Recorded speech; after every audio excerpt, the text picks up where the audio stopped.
Welcome to Sunday School today. My name is Wilma Jones. I'll be leading our Bible study. It's my joy to be here, and we're beginning a new unit today called Jesus the Miracle Worker. Miracles are events which unmistakably involve an immediate and powerful action of God, designed to reveal His character and purposes. So in this session, we will see Jesus' divine authority and power over demonic forces. The demons in this lesson recognize the Son of God's authority. The people in this lesson fear the Son of God's authority, and the man in this lesson obeys the Son of God's authority. I want to talk a minute about authority. There's a Greek word that defines this type of authority. It's exousia. Power is another synonym, but it is not dunamis or dynamos. It's not physical coercion or might, but instead it is the rightful and legitimate exercise of power by virtue of the position one occupies or one holds. This intrinsic authority is God's. It's properly God's. All other authority is derived from Him. He is sovereign and has dominion over all things. He created the world and all that is within it. And Jesus possesses the same intrinsic authority as God the Father, because He is equal with the Father. One quote puts it this way: authority and power are two different things. Power is the force by means of which you can oblige others to obey you. Authority is the right to direct and command, to be listened to and obeyed by others. Authority requests power. Power without authority is tyranny. Let's pray. Father, we praise and thank you for your divine authority and for the miracles we are about to study. We ask you to bless the reading of your holy word. We thank you for the teaching of the Holy Spirit and for the blessing of studying your word together. Thank you for guarding our hearts in Christ Jesus. Amen. Let's look at the first part of this lesson. You might want to use your book as a guide, and that would be found on about page 95.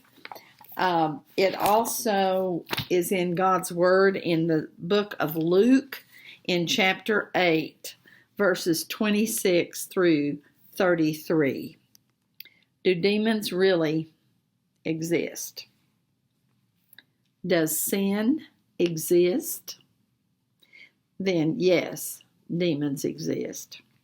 They work evil at every opportunity to oppose God and His purposes. Do they know God? They know He exists. They know Jesus, His Son. Do they believe in Him? Do they honor? No. No. They do not believe in God. They oppose Him at every turn. They're busy working for the chief demon, Satan. Let's look at this story that is true. It happens when Jesus and His disciples leave Capernaum. They are sailing, they have sailed, and we begin in verse 26. Then they sailed to the country of the Gerasenes, which is opposite Galilee. When Jesus stepped out on land, there met him a man from the city who had demons. For a long time he had worn no clothes. He had not lived in a house, but among the tombs. Verse 28. When he saw Jesus, he cried out and fell down before him and said with a loud voice, "What have you to do with me, Jesus, Son of the Most High God? I beg you, do not torment me." Verse 29, for Jesus had commanded the unclean spirit to come out of the man. For many times it had seized him. He was kept under guard and bound with chains and shackles, but he would break the bonds and be driven by the demon into the desert. Verse 30, Jesus then said and asked him, "What is your name?" And he said, "Legion," for many demons had entered him. Verse 31, and they begged him not to command them to depart into the abyss. Verse 32, now a large herd of pigs was feeding there on the hillside, and they begged him to let them enter these. So he gave them permission. Verse 33, then the demons came out of the man and entered the pigs, and the herd rushed down the steep bank into the lake and drowned.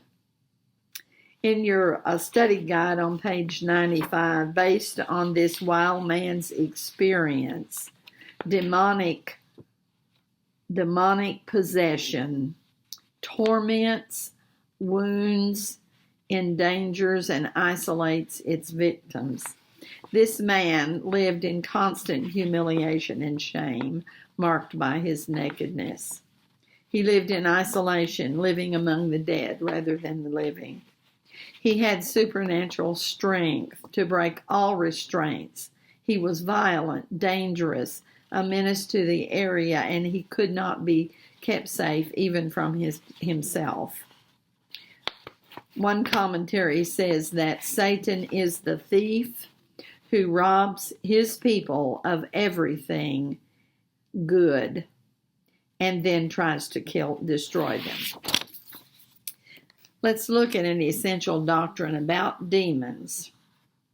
It's on page 95, and you can fill in the blanks as we go or go back and fill them in later. We're looking at a definition, an explanation of demons. First, demons oppose God, and they seek to destroy his work. Though demons have power, they are limited by God's control. They are subject to God's sovereign will. They can only act within the constraints of what God permits. The question on page 95 is, why were the demons afraid of Jesus? Why did they fall at his feet in verse 28? There's two reasons: Jesus' identity and Jesus' authority. First of all, his identity. They recognized him. They even called him Son of the Most High God, the second person of the Trinity, Jesus. James 2:19 says, even the demons believe in God, and they shudder. They believe in God and his Son, but they refuse to honor and obey him. Therefore, they are awaiting eternal wrath. Secondly, they were afraid of him because of Jesus' authority. Legion was afraid because Jesus has the power and authority to punish his enemies, both physical and spiritual. Let's talk about punishment. Demons begged not to be tormented by Jesus. They feared banishment into the abyss, which is hell, the place of eternal fire prepared for the devil and his angels, and also eternal punishment for all those who do not believe in Jesus, according to Matthew 25:41. One day, he will exercise that authority, but not yet. Not until the Father says the time is right, according to Mark 13:32. For now, the demons would simply be displaced at the word of the Lord. Permission. They had to ask his permission to enter the herd of pigs. We see their fear because they had to ask permission. We see Jesus' authority because the demons needed that permission and he granted it. A good question for thought for your personal study or for a meeting with others over this lesson is, what will a faith response to authority of Jesus look like? We see the fear response of the demons, but what about one who honors and bows and obeys the authority of Jesus? Could talk about that and the difference it would be. What an event this is. What a miracle. Let's see what the people of the city saw and how they reacted, what they thought. The second part of this study is found in Luke 8, verses 34 through 37. The people fear the Son of God's authority. So what did they see and why did they fear? Verse 34, when the herdsmen saw what had happened, they fled and told it in the city and in the country. 35, then the people went out to see what had happened, and they came to Jesus, and they found a man from whom the demons had gone sitting at the feet of Jesus, clothed and in his right mind, and they were afraid. And those who had seen it told them how the demon-possessed man had been healed. Then all the people of the surrounding country of the Gerasenes asked him to depart from them, for they were seized with fear. So he got into the boat and returned. First, at the news, the people went out to see for themselves what happened. And so when they got there, what they saw blew their mind and scared them to the core. They saw the pigs bobbing in the Sea of Galilee, but that's not what scared them. They heard about this herd going crazy and rushing into the sea, but that didn't scare them. What they saw scared them. They saw a peaceful fruit of a great miracle sitting at Jesus' feet. They saw a man, one that they knew and had tried to chain, calm, no longer wild, sitting at the feet of Jesus. They saw him no longer naked, but clothed. They saw him no longer out of his mind, but sane and in his right mind. And they were seized with fear, afraid of Jesus. Their fear was without faith of any kind. It drove them to abandon reason and wisdom that comes from God in Jesus Christ. They were afraid of the Lord, marked by distance from God and distrust of his ways. Our world is full of people just like that. They rejected the miracle worker in their midst. Fear with faith, however, had they rushed in, seen the man, fell in gratefulness and thankfulness and awe. The fear of the Lord is not to be scared of him. It's to adore him, to worship him, to honor him. It's to put him in the right place in our thinking. The fear of the Lord is in many ways a way to honor the first commandment.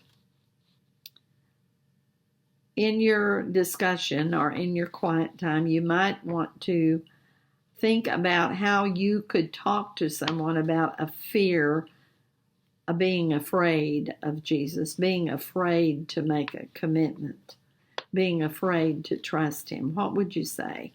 How would you talk to them? There's a beautiful song called Softly and Tenderly, Jesus is Calling. It's a song of invitation to trust him, to believe in him. He calls us and others to his side. He does not force the issue. Through the Holy Spirit, Jesus works in the hearts of people so they no longer see him through eyes of fear, but through eyes of faith. Let's look at the man now. The man obeys the Son of God's authority. Let's read Luke 8:38 and 39. What was his desire now that he was healed by Jesus?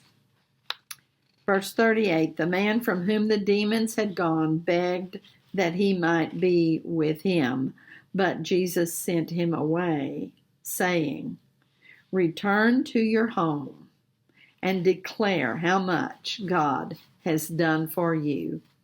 And he went away, off he went, proclaiming throughout the whole city how much Jesus had done for him. The man turned away from his past, and with his amazing grace of freedom through his faith in Jesus, all he wanted was to follow Jesus. He was beginning his new life on a new path, born out of a new identity as believer. He had been delivered from the realm of darkness and now belonged to the kingdom of light. He is a new creation. There is a fill in the blanks for the new identity of a believer. Let's see what happens when one trusts Jesus instead of is afraid of him. When a person places faith in Christ, no longer is the person a slave to sin, defined by past failures or present struggles. The old sinful self is passed away, and the new, what kind of life? That's a fill in the blank. Redeemed. Redeemed. How I love to proclaim it. Redeemed self is alive and progressing, becoming more and more like Christ. The man begged to go with Jesus, but he said no, and then he gave him a mission. He gave him a thing to do, a thing to share. He said, go tell how much God has done for you. The man did not need training, and he did not need coaxing. He wasn't reluctant. He knew what he experienced and what he could share. He could say, I was once possessed by a legion of demons, and no one could help me, but Jesus cast out the demons, healed me physically and spiritually, and made me whole. And now I'm free. I'm free to live for God and Jesus, his Son. Praise the Lord. So, off he went, a man joyfully obeying Jesus, proclaiming so much about what Jesus had done for him. And guess what? We can too. So this week, as you live in light of this lesson, remember that demon possession may be a foreign concept to many of us, but it is a biblical reality at home and abroad. We may not see spiritual oppression, but it is at work all around us.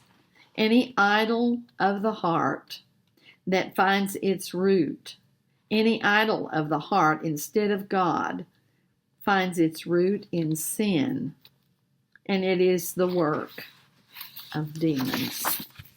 Your mission this week may be to turn the fear of sharing into a celebration of God's grace, and in obedience proclaim how good he has been to you. Off you go, proclaiming the good news.